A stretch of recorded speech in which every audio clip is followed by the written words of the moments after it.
Hi there, YouTube. This is the Magnus, bringing you another Total War Warhammer online ladder battle. Today my opponent chose to play as the Dwarfs, and I brought my favorite Chaos. Now, this video is particularly interesting because it kind of gives rise to a situation that occurs in multiplayer, and that is people who love their terrain. Now, for example, I don't know if this is part of the battlefield, but let's just say it was. I could line up here, I have artillery, and I could sit there and wait for the other guy to come to me. But I've been running into this a lot, especially with the Dwarfs, where they camp a hill. I have artillery, they have artillery, nobody's really in the right as far as being forced to advance, but I don't want to sit there and stare at the screen for 20 minutes. I'm not the most patient person. Maybe I should be, but that's just not fun to me.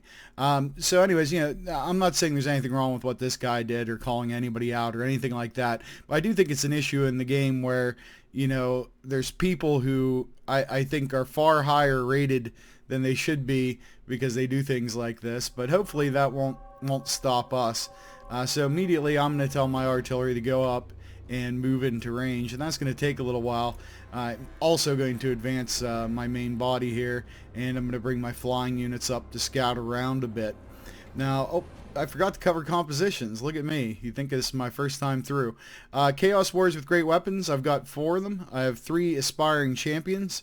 I have the Gore Beast Chariot that I love to hate and hate to love. I also have the Hell Cannon, a Chaos Lord, Sorcerer of Fire, and 1 Feral Manticore. My opponent brings some of the new stuff, which is pretty cool to see. He has 2 of the Bolt Throwers. I haven't seen those used a lot. He does have a Master Engineer and a Rune Lord. He has the Scolder's Guard, the Grumbling Guard. There's lots of guards of some sort or another. Looks like he has 2 Ironbreakers, 2 Thunderers, and a Thane. And yeah, I wasn't sure. That's some expensive stuff, but maybe he knew this map because that's a pretty small mountain to camp, and if you brought a lot of units, I don't think you would be able to hide them or get them all up there on this giant lumpy hill here. So I come up with the flying. I try to stick down low here a little bit, but the bolt throwers, I see those and they start shooting at me, so I'm like, maybe not worth taking a look at that much. I'm using the blood speed up thing on my Hell Cannon. I actually use that 2 or 3 times to get into position. And I just kind of have my chariot hanging out, and then I decide, well, let's take it all the way over and hide it in these woods. Now, because my cannon starts to fire, he starts to move down the hill some. And this is, one of those things where you want to get your cannon in range, but not deep into range. And the reason why I say that is, if you get it just into range, a lot of times you can lure players out to you. The funny thing is, right now this Hell Cannon is absolutely no threat to anyone because it can't hit anything. Like when there's this much of a terrain difference, just watch it. It's already whiffed 2 or 3 times, and it will just keep on whiffing unless it wants to make a liar on me. See? Just keep shooting right over their head, so it's dumber than a box of rocks. So I decide that's not going to be my salvation, but he's moving down, so I figure, what the hell, we'll just climb up the hill. So I'm going to send my Gore Beast Chariot over here so it's hidden from his artillery, and as I see him getting into missile range, I decide I'm just going to do the YOLO charge and see if I can't get a hold of some of these guys. So I send the infantry in first, then the flying, because I'd rather he shoot, which he is, at my aspiring champions, or well, that would be ideal, and that's what he gave me because they're shielded and have pretty good defense against missiles. So I'm going to bring in the Flying Corps on his 2 Thunderers because they're the squishiest and they can do a lot of damage.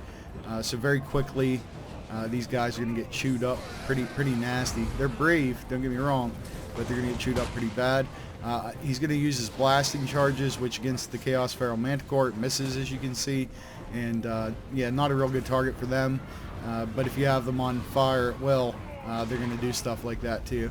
So in the meantime, while he's paying attention to this, I bring the chariot up into his artillery. It looks like he knows at the last second and tries to turn them around. That's not going to save them from getting absolutely road killed by the Gore Beast Chariot. In the meantime, I start advancing on his main infantry line. It looks like, oh my god, did the Hell Cannon hit something? It did. Looks like it's got a hit or 2 now, because this is a little more less less extravagant or less extreme terrain, I suppose.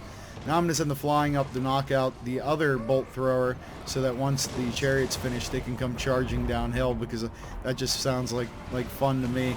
Matter of fact, let's go ahead and take a little ride with the Gore-Beast chariot and see what this looks like from the driver's seat. So they're not super fast, as you can see, because they've got giant gorilla-looking Gore-Beast bastards driving these things. But here we go. Boom, run over the first stunning. He's going to get grinded to a pulp. And then ground to a pulp, I should say. And my guys make a nice clearing there for my chariot to go through. So definitely fun to watch the chariots crash into stuff. They're just so nasty, and I just wish there were more circumstances in which they were viable and usable.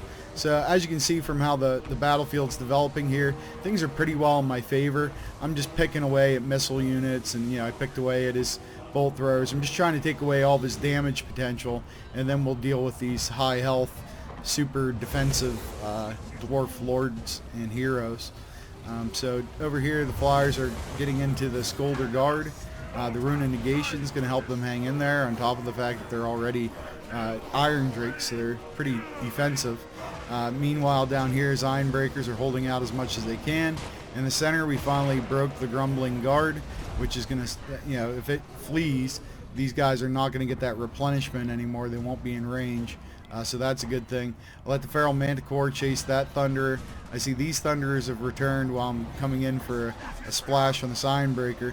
So I peel off my Chaos Lord and send him in to visit them. They do not enjoy the visit, but they make a nice bloody splash when I get there. So we appreciate their hospitality when I chew on their face. Speaking of getting their face chewed on, the Manticore is back here and enjoying himself. I wish they had some animations of, things like the Manticore eating things like the squigs, because that is so freaking cool.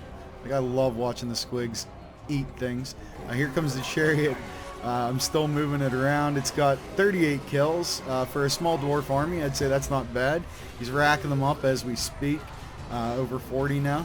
Now here, I left my cannon targeted on the engineer while I sent my guys after it, so you'll see I course correct and shoot at the recovering Grumbling Guard.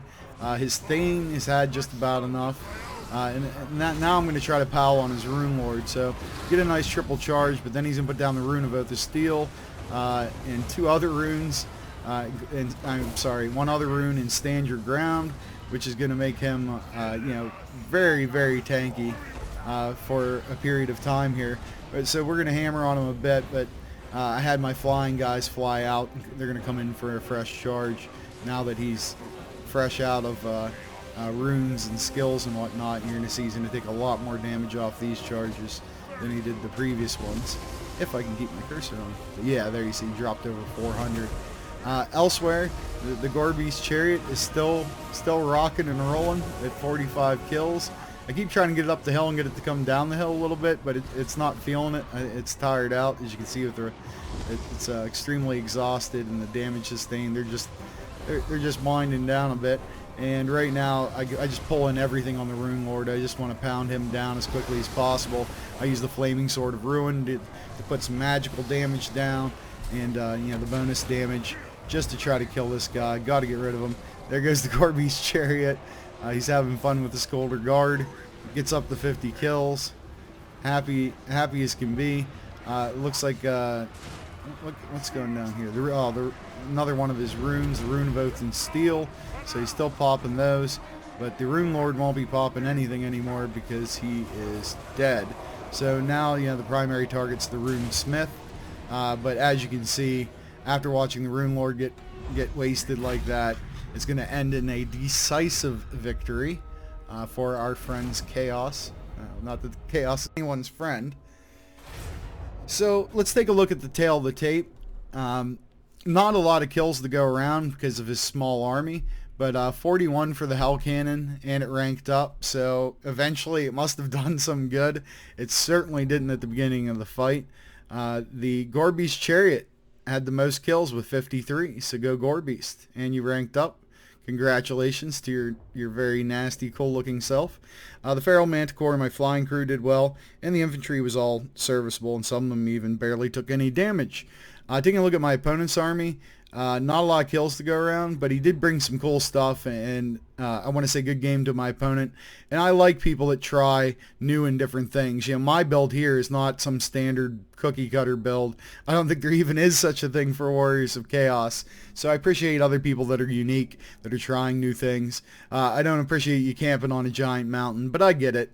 And before the latest DLC and patch, the Dwarfs had to do things like that, and it is lore appropriate, so I can't give you too much crap for it. It's just frustrating. I feel like I'm always running uphill, literally, but it's still fun. As far as his composition, you just have to have more infantry as the Dwarfs. I would be hard pressed to find an army that has, you know, this few, 2 natural infantry, or 3 I should say, that's going to be able to hold up against most things. It's just a little too non-standard to be viable, so you might want to work on that a bit. I just want to take 1 second. Maybe some of you guys heard there was a little, that why am I stumbling over my words? But there was a little thing between me and Legend of Total War. I just want to say I don't have anything against the guy. I just don't like the way he plays, and I don't want to play those kind of people. I hear he's going to start using tournament builds and stuff like I do, and Ninja Hunt and a lot of the other people in the community that I admire, that are part of the reason why I started casting, is because of those kind of people.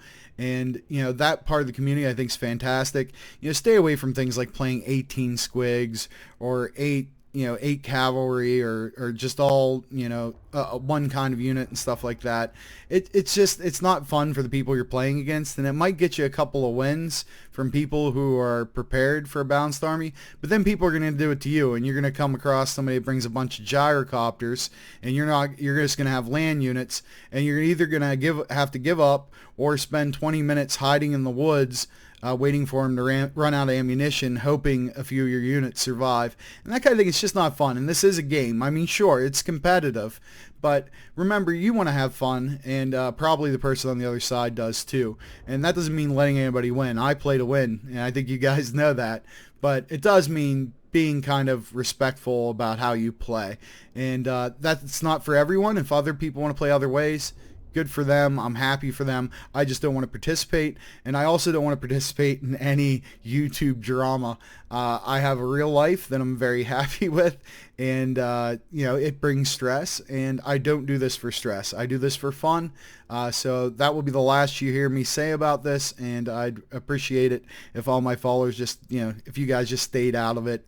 Don't get involved. Don't go over to his channel. I don't want drama. It's not cool. You know what I mean? It's a game. We have fun. You guys are freaking awesome. Let's just keep having fun. And until the next time, this is the Magnus, and I will see you on the ladder.